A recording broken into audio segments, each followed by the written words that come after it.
इस कार्यक्रम के पुण्यार्जक हैं प्राचीन श्री अग्रवाल दिगंबर जैन पंचायत रजिस्टर धर्मपुरा, प्रधान श्री चक्रेश जैन, महामंत्री श्री विजेंद्र जैन, कोषाध्यक्ष श्री शेखर जैन, सचिव श्री नीरज जैन, मंदिर मैनेजर श्री पुनीत जैन, पंच कल्याणक महोत्सव समिति श्री 1008 पारसनाथ जैन मंदिर, वर्धमान कॉलोनी, सागर, मध्य प्रदेश।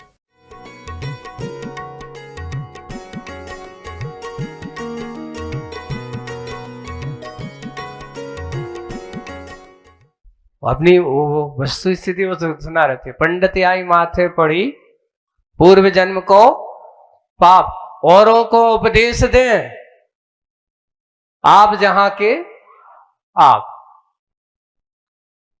मैं क्या कर रहा हूं? दूसरों को पढ़ा रहता हूं, दिखाता रहता हूं, पढ़ाता रहता हूं, बताता रहता हूं, उपदेश देता रहता हूं, पर मैं उस उपदेश तो दे रहा हूं, पर यही सोचता हूं कि कितनी दक्षिणा मिलेगी,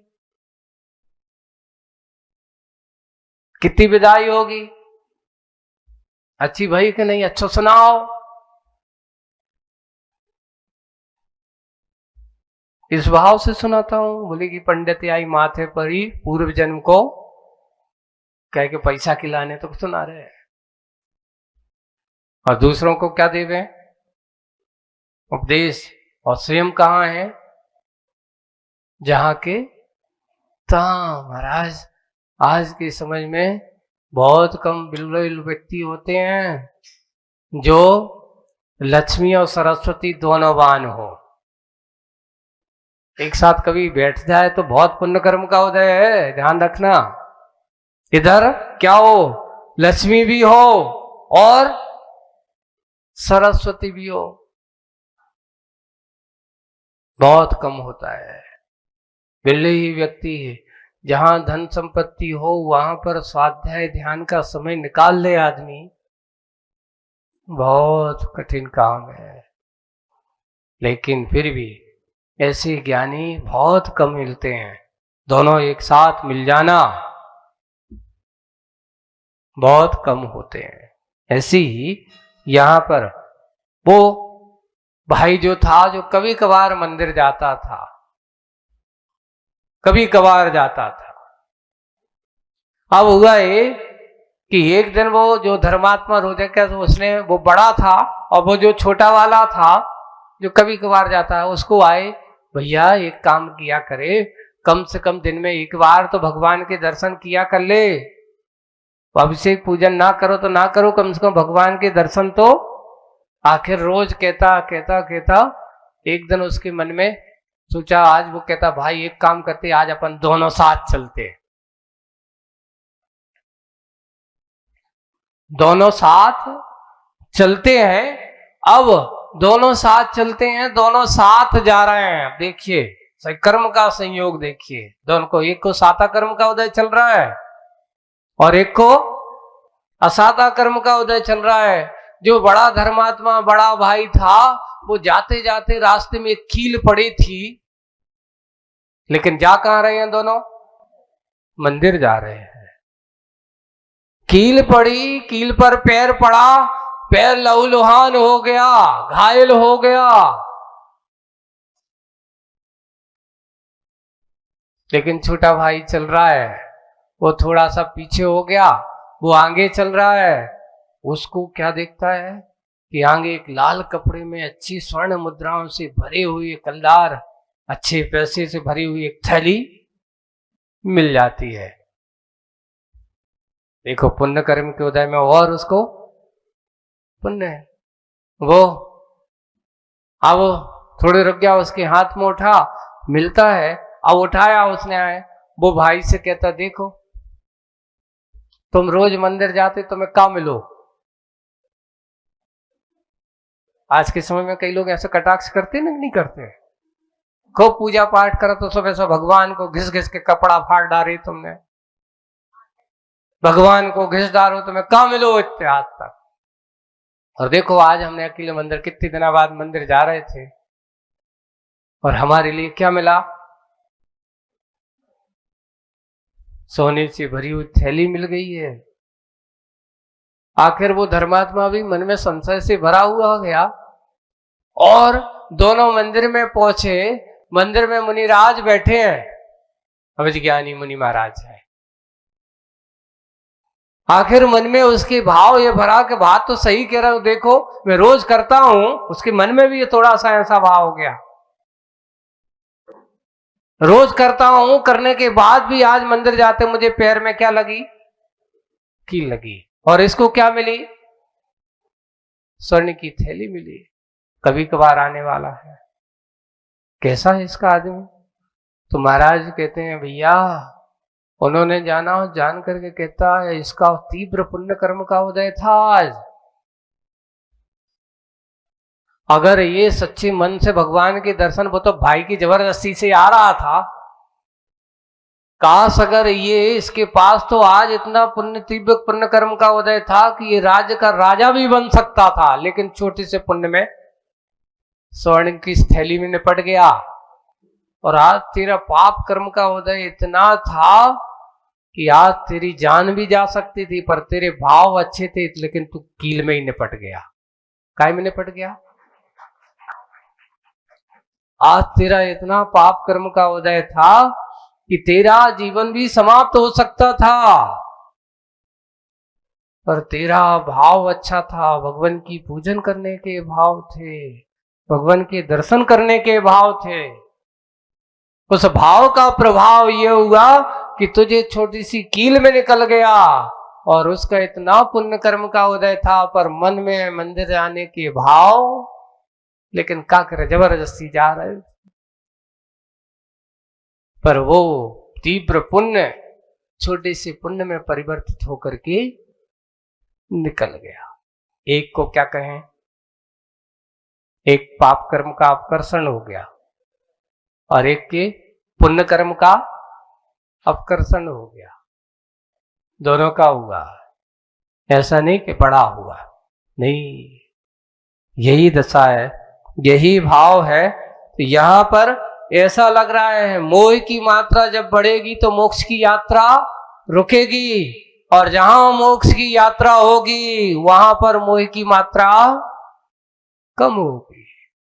करना क्या है, सोचो, विचार करो, मोह की यात्रा चल रही है कि मोक्ष की यात्रा चल रही है? यात्री तो हम तुम सब हो, जितने भी बैठे हैं सब चल रहे हैं, ये मत सोचो कि नहीं चल रहा है। सब अपनी अपनी यात्रा जीवन के प्रवाह में जी रहे हैं, सब अपने अपने परिणामों से जी रहे हैं। अंतर इतना है कि कोई अच्छा एक प्रसन्नता के भावों से भरा होकर के जीवन जी रहा है, और एक रोध होके के। देखो बहुत अच्छा, संसार में जीने वाले अलग अलग होते हैं। एक श्रद्धा से भरा हुआ है, सुबह से उठता है, सबसे पहले तुम ही हो भगवान, जो कुछ भी हो दिन की शुरुआत किससे हो, आपके ही नाम से हो। एक श्रद्धा से भरा जीवन है, और एक हमेशा संकलेश से भरा पड़ा है। अब जो काम करना है, जो नहीं हुआ, अब ये नहीं हुआ, इसको वो नहीं किया, उसने वो नहीं दिया। सुबह से उठते ही आंख खुलते ही सबसे पहले क्या सोचता? श्रद्धा और संकलेश दोनों आपके पास हैं, आपको क्या करना है? श्रद्धा से भरा हुआ जीवन हो तो आनंद देगा, और संकलेश से भरा जीवा तुम्हारे आनंद की अनुभूति को छीन सकता है। आपको सुख का कारण नहीं हो सकता, आपके लिए ना जाने कितने विकल्पों का कारण बन सकता है। वही है कि मोक्ष की यात्रा, धर्म की विजय हो, कर्म का विलय हो। यही बात कहना चाह रहे हैं कि बड़े बड़े तीव्र कर्म अगर अच्छे हमारे परिणाम हो, तो वे तीव्र कर्म भी, निकाचित कर्म भी, भगवान की दर्शन पूजन से भी, उनमें भी हीना दिखता असाता का साता के रूप में मिला। तो फल साता को साता के रूप में मिला, पर अच्छे भाव होते तो और विशेष होता। एक के अच्छे भाव थे तो असाता कर्म भी छोटे में निकल गया। ऐसी ही कर्म का विलय हो, जय हो, उसकी जयकार लगाई जा रही। किसकी? जो मोक्ष की यात्रा पर निकला है। जय हो, जय जय जय हो, ऐसा उसका संबोधन है दे करके। और अब क्या हो रहा है, लो समय निकट आ गया, किसका, बाल्टी भरने को, भर गई है, मछली उसमें पहुंच गई है। बाल्टी व यान सम, जो यान सम गई थी, है ना, अब वो यान सम ऊपर उठने को है, ऊपर उठने को है, और मंगल कामना मुखरित होती है, होती मछली के मुख से। किसके मुख से, मछली के मुख से। यही मेरी कामना है कि आगामी छोरहीन काल में बस इस घट में काम ना रहे। मेरी यही कामना है कि आगामी छोरहीन, छोरहीन का अर्थ अनंत काल, जिसका कोई अंत नहीं। छोरहीन का अर्थ जिसका और छोर नहीं है, आदि क्या है और अंत क्या है। ऐसे अनंत काल में बस इस घट में क्या ना रहे, काम ना, अब कोई इच्छा ना रहे, मेरी सारी इच्छाओं का अंत हो। बस भगवान, बस अंतिम समय आपका नाम हो, आपका गुणगान हो, ऐसा वो भावना भाती है। और कोई कामना मुखरित होती उसके मन में, और कोई कामना नहीं है, बस कामनाओं का अंत हो जाए। आज हम सब, हमारी ऐसी कामना है, हमारी ऐसी कामना है, हमारा जो काम हो जाए, हम काम काम काम काम चिल्लाते रहते हैं, और हो ये रहा है, काम करते करते आज तक कामना पूरी नहीं हो पाई, पर तुम्हारा काम तमाम जरूर हो गया। काम करते करते करते करते जीवन का काम तमाम हो जाता है, पर कामनाओं का अंत नहीं होता। और जो ये सोचते हैं कि भगवान वो दिन कब आए कि मेरी कामनाओं का अंत हो जाए, बस ऐसी ही भावना है। और इस शुभ यात्रा का एक ही प्रयोजन, मेरी इस शुभ यात्रा का एक ही प्रयोजन है, साम समता ही मेरा भोजन हो, कुछ मिले या ना मिले, मेरा भोजन तो मात्र साम, समता, साम्य भाव, सौम्यता का परिणाम, संक्लेश परिणाम नहीं हो, उपशम परिणाम, आकुलता ना हो। साम्य भाव का अर्थ क्या, हापाजापी, जैसे कहते भाई हाय तौबा करने में लगे रहते हैं, ये मेरा, ये मेरा, ये मेरा, ये मेरे लिए, मेरे लिए, ऐसा नहीं। एक सास कहती है, जब मैं बहू बन के आई थी तब हमारी सास खराब थी, है ना, वाह में परेशान करती। हमने अपने जीवन काल में महाराज का सुख नहीं देखो।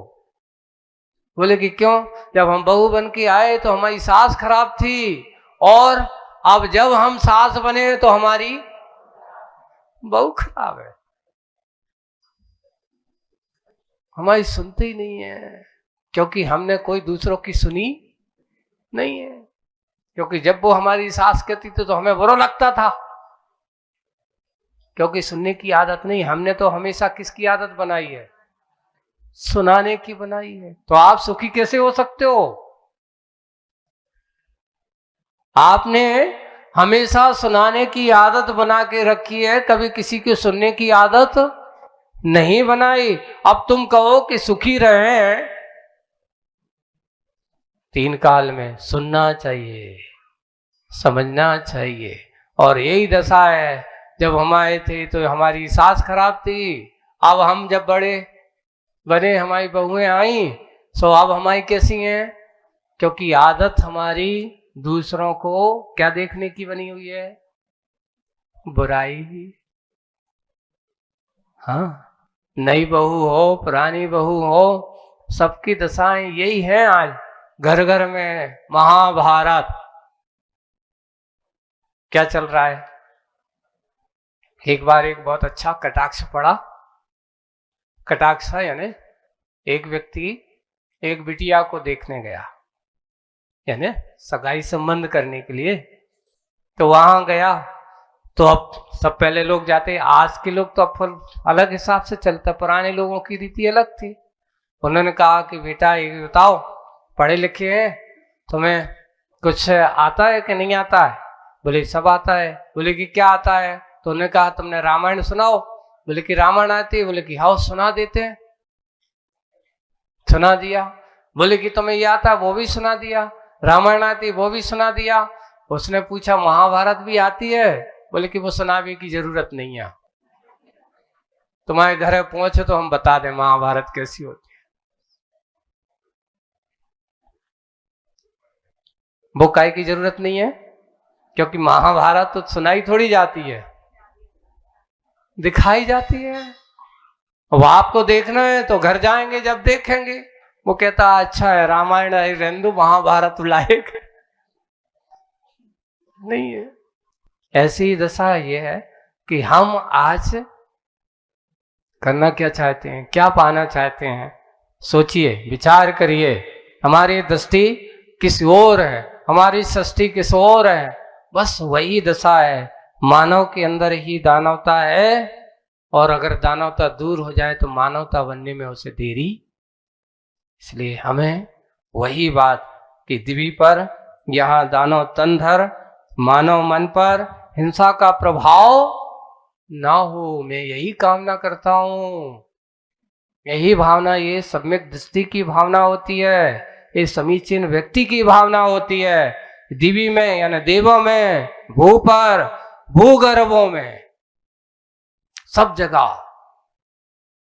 कहीं यानी पाताल, भूगर्भ का अर्थ यहाँ पे क्या लेना? पाताल में, वहां नारकियों में भी, सब पर क्या हो? जिया धर्म की, यानी जिया सभी सुखी से जिए, इसलिए उसका नाम जिया धर्म। दया धर्म की, ऐसा सब में दया का भाव हो और दया धर्म की प्रभावना हो वे, अर्थात उनके अंदर इस प्रकार की भावना जागृत हो वे। ऐसा ये भाव आज के इस दया धर्म के उपदेश के रूप में हम सबको मिला मुखमाटी में। आज बस इतना ही। बोलिए परम पूज्य आचार्य गुरुवर श्री विद्यासागर जी महाराज की।